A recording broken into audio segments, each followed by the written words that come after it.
Quem foi a pessoa que mais e melhor compreendeu essa paixão pelo Futebol Clube do Porto? Porque é evidentemente que é uma paixão que naturalmente acaba por excluir muitas coisas, não é?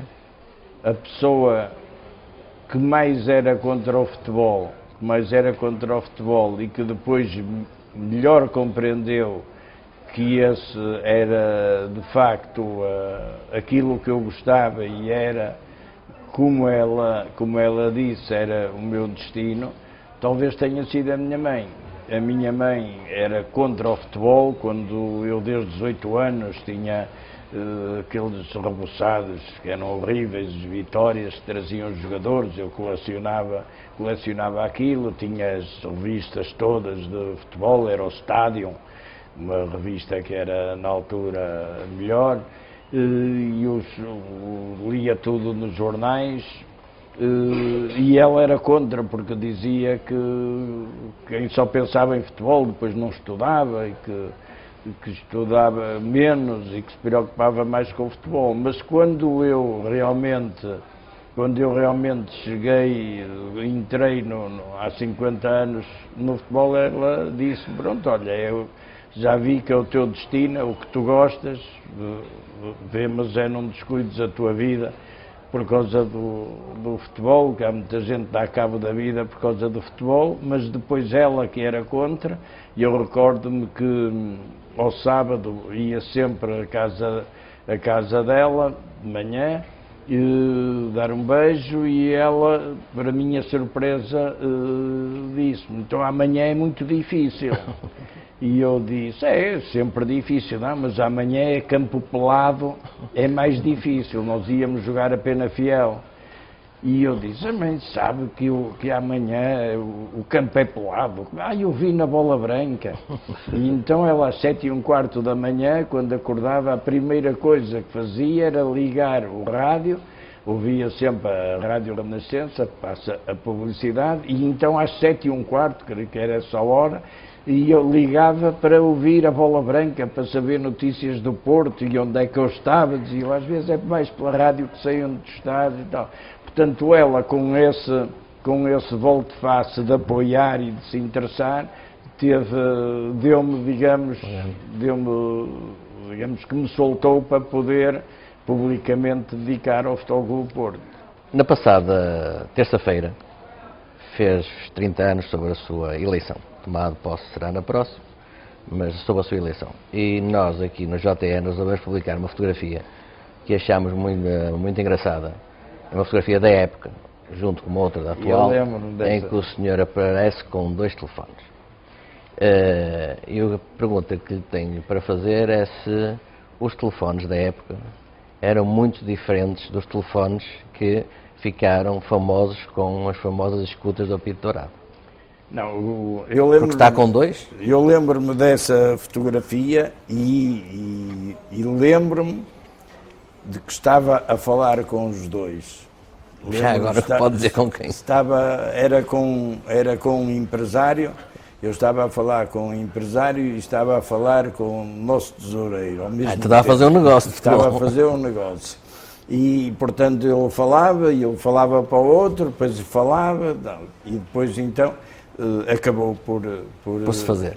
Acabou por se fazer. Já agora foi um bom negócio? Foi normal. E me lembro que estava, e depois vi essa fotografia, não foi a primeira vez que saiu, eu acho que até no JN saiu na altura. E as pessoas perguntavam, aquilo é uma montagem, e eu dizia, não, por acaso não é uma montagem que eu estava a falar com os 2, porque a piada é que tinha, eu não tinha piada nenhuma, eu estava a dar, e de repente estar a falar com 2... Mas lembras desses telefones e como é que era, digamos, eram como é que corria a vida? Mais antigos, agora acho que ainda não havia escutas, acho que ainda não havia, agora é que há agora um indivíduo que não seja escutado até deve se sentir inferiorizado, dizer assim, então eu não sou escutado, então quando o Procurador-Geral da República dá uma entrevista a dizer que não sabe se está a ser escutado, eu, se não for escutado, digo assim, não me ligam nenhum, realmente, acho que sim, acho que é. Mas a verdade é que essas escutas, pronto, a questão do telefone é menor, a verdade é que essas escutas marcaram muito, digamos, os últimos anos da sua vida. Marcaram uns anos, marcam... Porque, não naturalmente por si, mas porque envolveu o Futebol Clube do Porto. E o que se ouviu ao longo deste tempo foram coisas desagradáveis, seja de almoços, certo, diários... Eu já disse isto uma ocasião, eu tinha, quando no colégio Almeida Garrett, onde eu fiz o 6º, 7º ano do liceu, tinha um colega que sofria de uns ataques epiléticos, já morreu, coitado, e era muito bom rapaz e éramos muito amigos. E um dia foi internado no Hospital Conde Ferreira, que era o hospital onde se tratava esse tipo de doenças. E ele teve alta e voltou para o nosso meio, para o colégio e para as aulas. E quando lhe diziam assim, pá, tu és maluco, já estiveste no Conde Ferreira? E ele dizia assim, eu já estive, mas tive alta. Vocês se forem para lá, não sei se têm alta, se não ficam lá muito tempo. Portanto, quando me fala do apito dourado, eu tive escutas, tenho escutas, Ainda tem? Ainda tenho escutas, senão ficava ofendido também. Tenho escutas, tive processos, tive julgamentos, tive 15 e em todos fui absolvido. Em todos não tive nenhum problema. Fui condenado muitas vezes, mas por alguns jornais. Agora, pelos juízes, nunca fui condenado. Portanto, eu digo, sim senhor, tive processos, tive escutas, continuo a ter. Vou-lhe referir até já um caso interessante, passado recentemente, e posso dizer, eu tive, mas não tive nenhuma pena. Agora anda aí muito menino que se tiver, tanto faz ter estado ou não estar em algum órgão especial, se calhar não vai poder dizer como a outra eu tive alta. O que é que nestes 30 anos lamenta ter deixado de existir?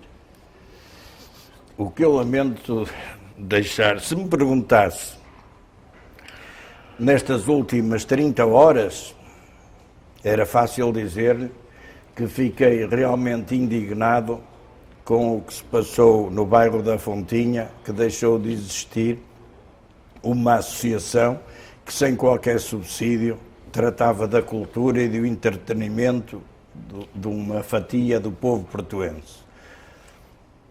Em termos de 30 anos, custou-me muito, embora tivesse participado na decisão, custou-me muito deixar de existir o Estádio das Antas. O dia da demolição do Estádio das Antas foi um dia que me custou a passar, em que talvez tenha sido o único dia de trabalho em que eu não compareci. Estávamos então na Torre, porque do meu gabinete na Torre via-se o estádio. E eu não quis estar lá nesse dia, porque me custou imenso, que um estádio onde tínhamos vencido tantos campeonatos, um campeonato europeu, uma taça das taças, custou-me imenso. Agora, custou-me pelo coração, pela razão, participei na decisão, terei sido até decisivo, porque sabia que íamos para melhor, sabíamos que íamos trocar de casa. Agora, quando uma pessoa tem uma casa, por pequena que seja, onde viveu feliz, onde nascem os seus filhos, naturalmente que se mudar para uma casa muito melhor, muda contente. Mas se vir ruir a casa onde foi feliz, onde nasceram os seus filhos, onde fez a sua vida, é evidente que ninguém ficará insensível. Agora, foi uma decisão ótima a que tomamos de demolir o estádio, mas custou-me imenso. Agora, também me custou imenso e senti um baque que eu acho que nunca mais lá passei. Foi a primeira vez que passei na Avenida dos Aliados e quando habituado a ver aquele jardim, aquela relva, aquela alegria, quando eu, sem contar, desço por ali abaixo e vejo aquilo, e eu digo-lhe uma coisa, eu senti uma dor, foi quase como dizer assim, vou visitar um amigo e chegar lá, olha, morreu. Isso foi das coisas que mais me marcou e impressionou, foi uma avenida que tinha vida, sentir aquele frio, aquele despido, aquele ridículo de uns banquinhos lá para se sentar, não sei se algum gato, ou se for para isso, ainda tinha alguma utilidade. Senti imenso o desaparecimento da nossa avenida. Eu agora já não lhe vou falar de futebol. Claro. Gostava de... queria ver outras facetas do seu rosto. E há uma faceta sobre a qual tenho curiosidade, quando é que começou a gostar de poesia? Eu acho que comecei a gostar de poesia desde criança. Porque líamos muito, tínhamos muitos livros, e eu gostava mais de ler poesia do que ler a prova. Naturalmente, naquele tempo, todas as crianças liam o Júlio Diniz, isso era obrigatório, líamos o Júlio Diniz e líamos o Aquilino Ribeiro, e líamos mas eu sentia um encanto especial por ler poesia. E depois, quando fui para o colégio, para as Caldinhas, nós tínhamos um grupo que fazia teatro e havia poesia, então, às vezes, eu fazia apostas eu tinha muito boa memória, então fazia apostas com alguns colegas que também gostavam de poesia, apostávamos, tínhamos X tempo para decorar esta poesia. E depois, ao fim do tempo que nós combinávamos, tínhamos que ir declamar. E ganhava quem não se enganasse, não, obviamente perdia. Então, tínhamos esse entretenimento, o nosso entretenimento ou era jogar futebol ou era esse, e eu gostava, habituei-me, portanto, não só a ler como até a decorar. E lembro-me que uma vez ganhei uma aposta, que era uma bola de futebol, porque me deram, já não sei o tempo, para decorar a vida do António Nobre, que é um poema muito extenso. E eu ganhei a bola, porque fui capaz de o dizer, e lembro-me na altura eles ficaram muito admirados porque eu não me enganei nem numa vírgula. Portanto, esse gosto também vem daí de... Mas é curioso falar nisso, sabe porquê? Porque a poesia já tem ali já domínio, digamos, racional. É uma inteligência diferente, não é uma inteligência física, é uma inteligência, digamos, mental. Mas é os animais. Eu acho que os também animais... foi daí. Também é da infância. Também tem da infância. Eu vivia em criança na Rua de Cedo Feita, numa casa que tinha eu conheço a casa. Uma casa que tinha um grande jardim. E tínhamos muitos animais, coelhos e galinhas e tudo, e nós, eu e os meus irmãos desde criança, entrávamos nos galinheiros e como se estivéssemos a entrar numa casa de bonecas, e gostávamos muito de gatos, que sei que também gosta. Unicamente era proibido os gatos entrarem em casa. Porque, claro, nós como íamos dar de comida, punhamos comida aos gatos. O problema não eram os gatos, eram os sapatos dos meninos, não é? Não, sujavam tudo e arranhavam, porque nós chegamos a ter 14 gatos, embora só no quintal e nos anexos, mas viviam ali, porque sabiam que nós à horinha íamos dar de comer. Tivemos 14 gatos, e sabíamos o nome de todos. Por acaso, o primeiro grande problema da minha infância foi que um dia era uma nata, que se chamava o gato tinham ido levar o gato ao médico e o gato estava com a raiva. Então punha-se o problema de se o gato nos podia ter arranhado, se não podia ter arranhado, quem é que pegava nesse gato mais, era eu que pegava mais nesse gato ao colo, e depois tinha que levar uma vacina contra a raiva se tivesse sido arranhado. E eu metia-me uma confusão de levar a vacina, não, disse que não, e pronto, infelizmente não tinha sido arranhado, que não tinha nada, mas foi um desgosto quando esse gato teve que ser abatido.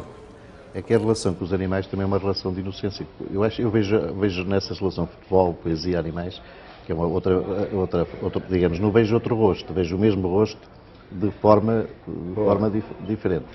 E digamos que, já agora só uma pergunta também agora esta é mais maldosa. Acha que o amor pelos animais significa alguma menos confiança na natureza humana? O seu amor pelos animais? Eu costumo dizer uma coisa, eu tenho cães há muitos anos, neste momento tenho três, um infelizmente é cego, mas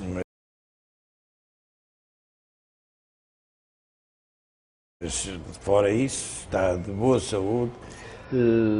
Eu costumo dizer que a diferença entre os animais e as pessoas se resume nisto.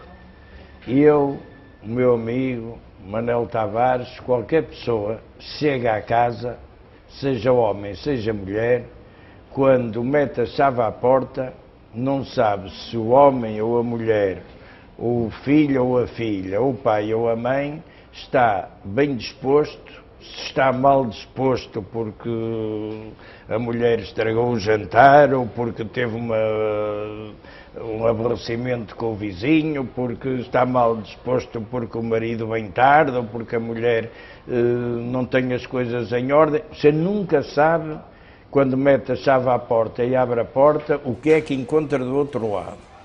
Mas há uma coisa que você sabe, é que os seus cães estão aos saltos à sua espera. E eu meto a chave à porta, ainda não abri a porta de casa e já sinto dois deles, porque o ceguinho demora mais, porque também vem, mas não é com a mesma rapidez, estão à minha espera aos saltos. Tanto faz que eu vá cedo, que eu vá tarde, que eu os tenha chateado, que eu não lhes tenha dado de comer, que eu lhes tenha ralhado por ter feito alguma asneira.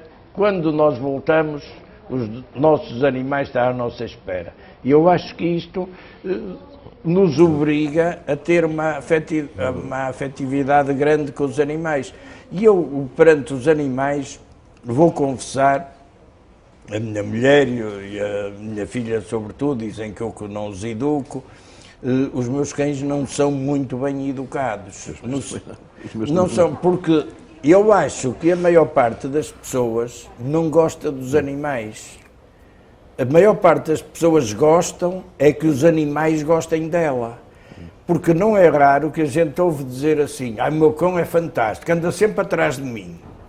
O meu cão, eu digo-lhe para sentar e não sei o quê, e ele senta. O meu cão, eu faço isto e ele faz. O que as pessoas gostam é de que o animal goste delas e tenham ali uma prova da sua força, do seu domínio. Os meus cães, eu vou confessar, os meus cães trepam para cima dos sofás e ficam nos sofás.